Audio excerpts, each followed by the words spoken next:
Hi, I'm Lesley Logan. Welcome to my Pilates studio here in Los Angeles. We're going to continue our rowing series. This will have shave and hug in it, but here on the Cadillac. There's two ways you can do it, sitting and kneeling. So I love rowing on the Cadillac. I find it's a really good challenge for me.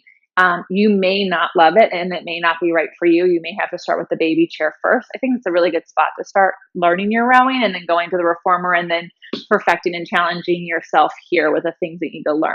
So for me, I have a really hard time keeping a tall back in rowing. So doing rowing on the Cadillac forces me to figure it out. So you'll sit cross-legged. You'll be however far away you can actually be. But notice how there's no tension on my springs here, which on the reformer there probably would be. Now my ribs like to pop out. So I've got to find my tall back. And then I'm going to reach into the springs and notice how my knees want to lift up.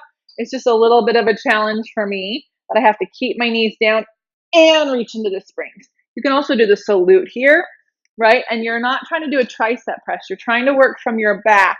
And as you open the springs, you're trying to find your center. And as you close the springs, you're trying to keep it. So you don't want to go up, down, right? It's not like that at all. You get up there, find your length, and then bend and keep it. Okay? And then you can go into your hug. This one's a little harder because the springs are trying to pull me back and I have to go up and then open. Yeah, so it'll feel a little different than on the reformer, but it's just going to really challenge how much you are lifting from your waist and not just making this an arm exercise. Now, you can do this kneeling. You can put your spread eagle board back there to push into. You can just stand on your knees. And then I'm going to get back here a little bit, and you can go into your salute. It's a totally different feeling here. This is going to prepare you more for standing arm springs than I think it is going to really help you with your sitting rowing on the reformer, and then hug, right? So these two variations really help prepare you to do the standing versions at the end of the Cadillac, because the standing versions have two new joints in them, right? When you're sitting, it's the legs reaching down and you've got the spine going. But when you kneel, now you've added the knee joints and it's really your hips in there and you can really lose it.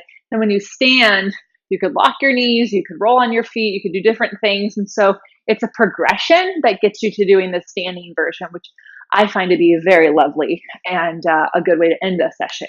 So you can do your entire rowing series here.